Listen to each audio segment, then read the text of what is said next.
और इसी बीच आपको सीधा लेकर चलते हैं जयपुर, जहां पर सीएम पद की शपथ लेने के बाद सीएम भजनलाल शर्मा पहले मेरी और भी तो है उसमें।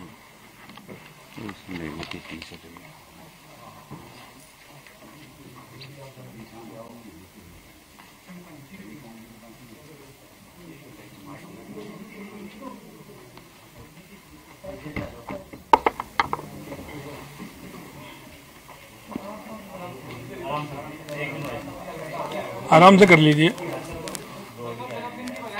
Thank you.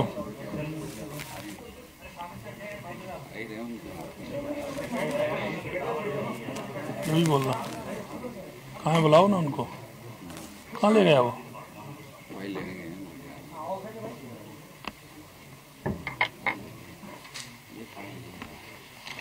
अरे सलीन को दी थी ना अभी मैंने।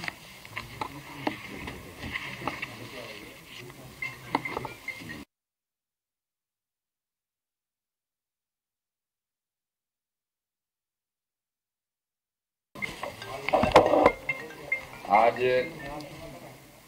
कार्यभार ग्रहण करने के पश्चात प्रथम पत्रकार वार्ता माननीय मुख्यमंत्री श्री भजनलाल जी शर्मा जी की तरफ से आयोजित की गई है। पत्रकार वार्ता एक तरफा रहेगी।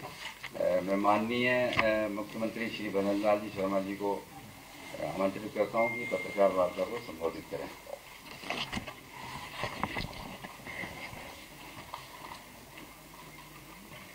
सभी को नमस्कार।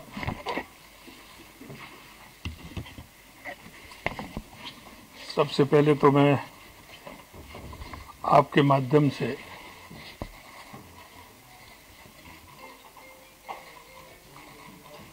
देश के यशस्वी प्रधानमंत्री नरेंद्र मोदी जी का, राष्ट्रीय अध्यक्ष सम्मानीय जेपी नड्डा जी का, हमारे यशस्वी गृह मंत्री सम्मानीय अमित शाह जी का, हमारे रक्षा मंत्री सम्मानीय राजनाथ सिंह जी का, हमारे केंद्रीय सड़क परिवहन मंत्री सम्मानीय नितिन गडकरी जी का, सभी हमारे राजस्थान के हमारे तीनों केंद्रीय मंत्री माननीय गजेंद्र सिंह जी, अर्जुन मेघवाल जी, कैलाश जी, हमारी प्रदेश की पूर्व मुख्यमंत्री राष्ट्रीय उपाध्यक्ष वसुंधरा जी, प्रदेश अध्यक्ष सीपी जोशी जी और प्रदेशों से आए सभी मुख्यमंत्री, उप मुख्यमंत्री जी जो हमारे इस शपथ ग्रहण समारोह में आए, सभी हमारे आगंतुकों को मैं बहुत बहुत धन्यवाद देता हूं। और मेरे परिवारी जन राजस्थान के सभी जो मेरे कार्यकर्ता हैं, वो शपथ ग्रहण में शामिल हुए, उन सभी को भी मैं बहुत बहुत धन्यवाद देता हूं। और आप सभी को भी मैं बहुत बहुत धन्यवाद देना चाहता हूं कि आपने भी बहुत बड़ा सहयोग करके राजस्थान के एक एक जन जन के कार्यकर्ता और जनता, उन सभी का मैं आभार व्यक्त करता हूं कि इतनी बड़ी संख्या में वो सभी पधारे। उसके लिए मैं उनका भी बहुत बहुत धन्यवाद करता हूं। मित्रों, भारतीय जनता पार्टी राजस्थान ने चुनाव लड़ा। माननीय देश के यशस्वी प्रधानमंत्री नरेंद्र मोदी जी जो गारंटी हमारा घोषणा पत्र है, उस घोषणा पत्र को भी हम पूरी तरह से पालना करते हुए आगे काम करेंगे। मैं उन विषयों को भी धीरे धीरे हम लेना चाहेंगे जिनसे राजस्थान की जनता त्रस्त थी। हम उन विषयों को भी लेना चाहेंगे जिन विषयों को लेकर के देश के यशस्वी प्रधानमंत्री नरेंद्र मोदी जी हमारे पंडित दीनदयाल उपाध्याय जी की अंत्योदय की योजना को लेकर के उस अंतिम व्यक्ति के पायदान के लिए, उस अंतिम व्यक्ति का सहारा बनने के लिए, उस अंतिम व्यक्ति की अभिभूति के लिए देश के यशस्वी प्रधानमंत्री नरेंद्र मोदी जी जो काम कर रहे हैं, उन विषयों को भी हम लेना चाहते हैं। मैं आपके माध्यम से मैं बताना चाहता हूं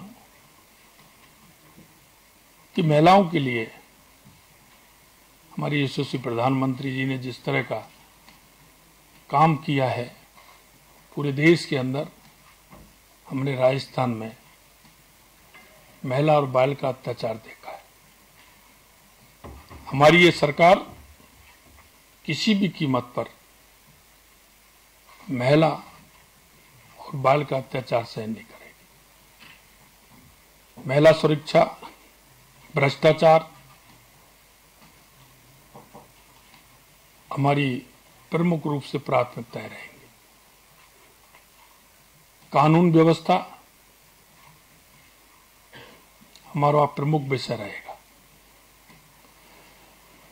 महिला सुरक्षा, भ्रष्टाचार उन्मूलन हमारी सरकार की मुख्य प्राथमिकताएं होंगी। देश के यशस्वी प्रधानमंत्री श्री नरेंद्र मोदी के नेतृत्व में मार्गदर्शन में चलते हुए प्रदेश की डबल इंजन की सरकार किसान, गरीब, महिलाओं, युवाओं को ध्यान में रखते हुए मजबूत फैसले लेंगे। महिलाओं के विरुद्ध अपराध पर किया जाएगा पूर्ण नियंत्रण, जिम्मेदारी भी दी जाएगी। महिलाओं के विरुद्ध अपराधों के समूल उन्मूलन के लिए हमारी सरकार कृत संकल्पित है।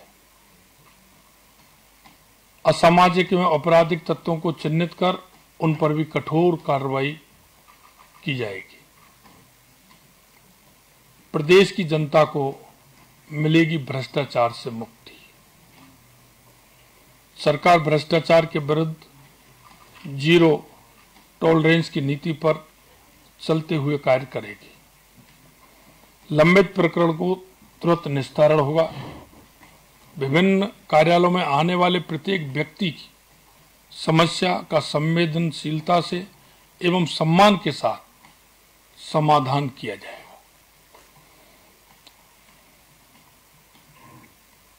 भ्रष्टाचार की जवाबदेही भी तय की जाएगी।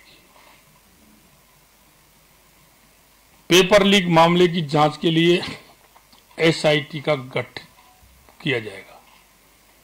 बृहद स्तर पर पेपर लीक की घटना सामने आई है। इसमें प्रदेश के युवाओं को मनोबल टूटा है। आज ही हमने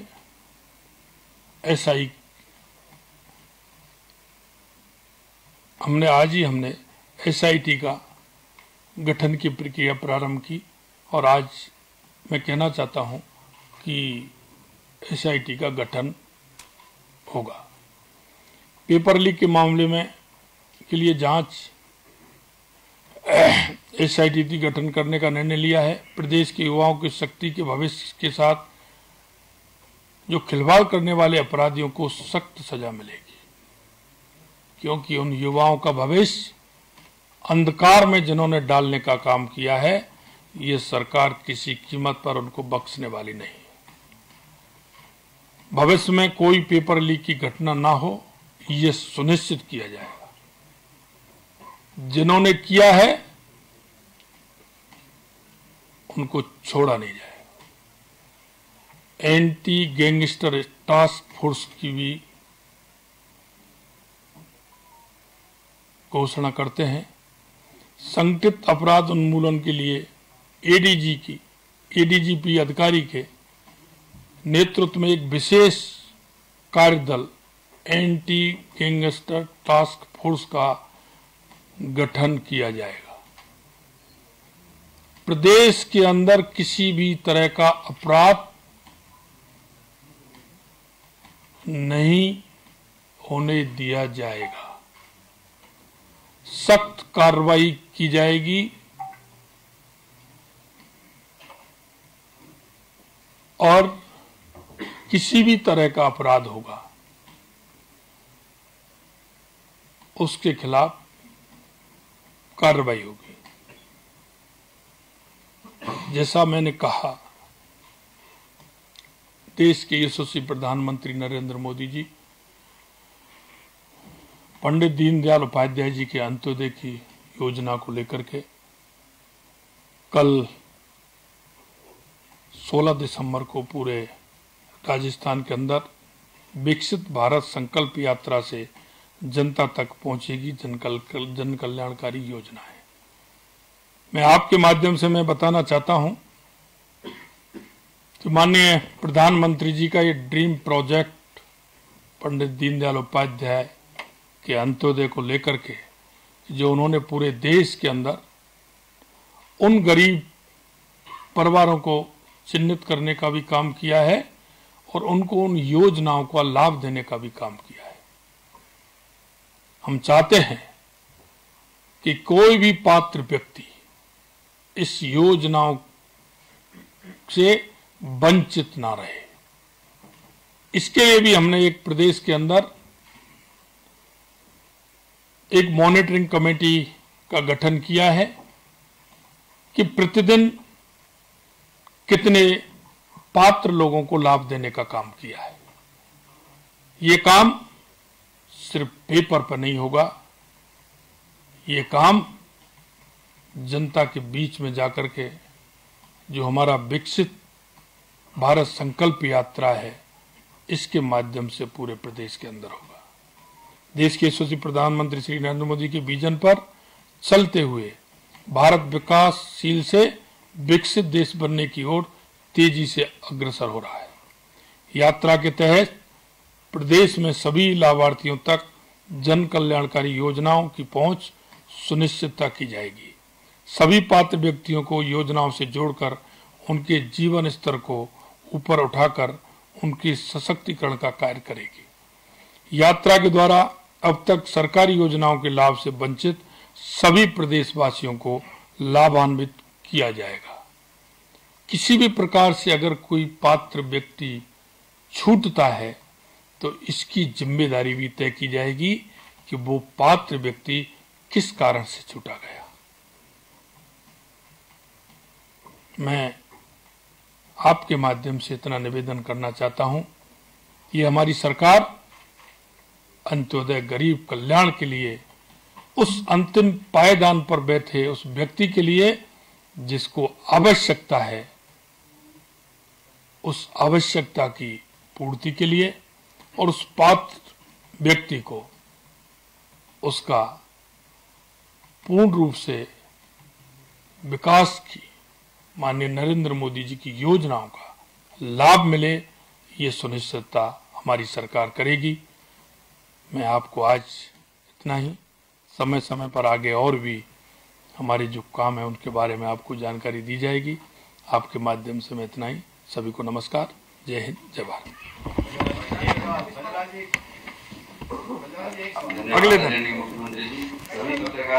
अगले दिन आप सभी अल्पाहार पर आमंत्रित हैं। आप सभी ने जन्मदिन की शुभकामना दी है। निश्चित रूप से आप सभी का बहुत बहुत धन्यवाद, दिल की गहराइयों से बहुत बहुत धन्यवाद। और आज जो आपने जिस तरह का काम किया उसके लिए भी सभी को बहुत बहुत धन्यवाद। सभी को नमस्कार, जय हिंद, जय भारत।